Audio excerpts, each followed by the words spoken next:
En fait, la Fondation offre aux jeunes, aux adolescents atteints de cancer, la possibilité de partir en aventure thérapeutique. Donc, ce sont des aventures et d'expédition, vraiment. Ça peut être autant en canot, là, la prochaine, c'est en kayak. Moi, j'ai fait celle en motoneige aussi. Et c'est 10, 12, des fois 14 jours où on se dépasse. Moi, je pensais vraiment arriver là comme une observatrice et je me suis fait happer moi-même par le côté, ah oui, ah oui, ah oui, par le côté thérapeutique, là. Je vous dis que quand on se retrouve avec des jeunes qui sont aussi ouverts, aussi généreux de leur personne, on n'a pas le choix d'embarquer. On ne peut pas faire une expédition comme celle-là si on n'a pas l'élan du cœur pour la faire. Donc, je pense que ça aussi, ça fait partie du choix, de comment on choisit ces jeunes-là, de ne pas les amener à contre-cœur, mais bien qu'il y ait déjà une préouverture par rapport à ça. Et il faut dire que c'est à travers le Canada. Donc, la Fondation a beau être installée au Québec, ce sont des jeunes à travers le Canada. La Fondation Sur la Pointe des Pieds transforme vraiment la vie de ces ados-là qui partent et qui vont faire ces expéditions d'une semaine, 10 jours, 12 jours, à quelque part.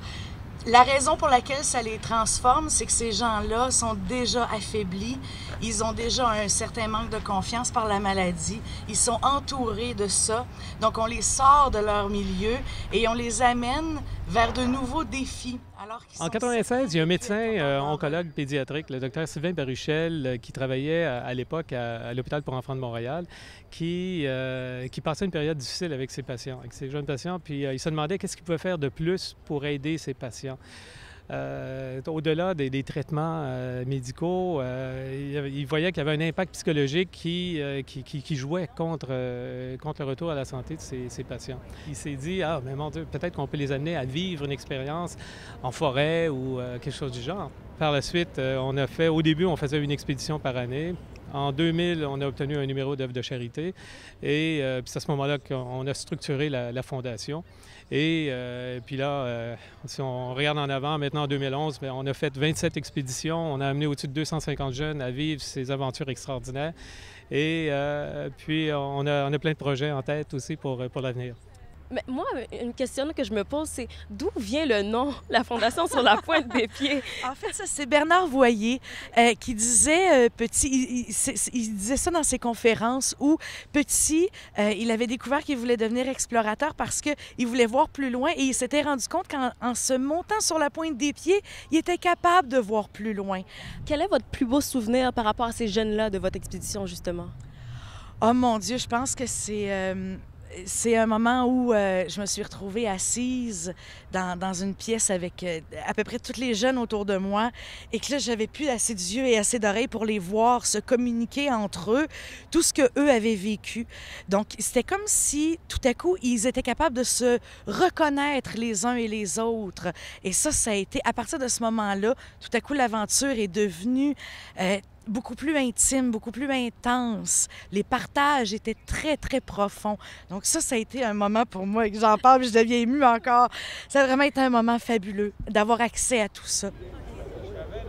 J'avais 18 ans, on m'a appris que j'avais un cancer, une maladie de Hodgkin qu'on appelle plus communément. Mon médecin m'a dit, dans ma malchance, j'ai été chanceux parce que c'est celui-là qui se soigne le mieux. Mais ça doit être lui qui se soigne le mieux. Un cancer, ça reste un cancer, puis c'est difficile. C'est que souvent, ils s'imaginent même pas avoir encore cette force-là. C'est vraiment un dépassement. On les met dans une situation épouvantable parce qu'on les pousse encore, alors qu'ils sont malades. Ils se sont battus pendant 1 an, 2 ans, 3 ans, des fois 4 ans. Et là, on leur demande encore une fois de pousser la note. Mais quand ils l'ont poussée et qu'ils reviennent de là, ils font « j'ai encore de la force et j'ai encore cette volonté de vivre-là ». Je crois beaucoup à l'effet de guérison qu'on peut obtenir en pleine nature. Je suis un gars qui fait beaucoup de sport, donc je crois beaucoup à l'activité physique. Il y a un aspect qui est important pour nous, c'est le suivi après expédition, parce qu'on fait vivre un événement. Il y a vraiment un événement intense qu'on fait vivre pendant une dizaine de jours aux jeunes, et quand l'expédition finit, bien, l'énergie l'énergie disparaît, puis on voudrait assurer un suivi après expédition. Ça prend des ressources pour faire ça, ça prend des gens qui vont suivre les jeunes. On aimerait avoir des données scientifiques sur les bienfaits de l'aventure thérapeutique.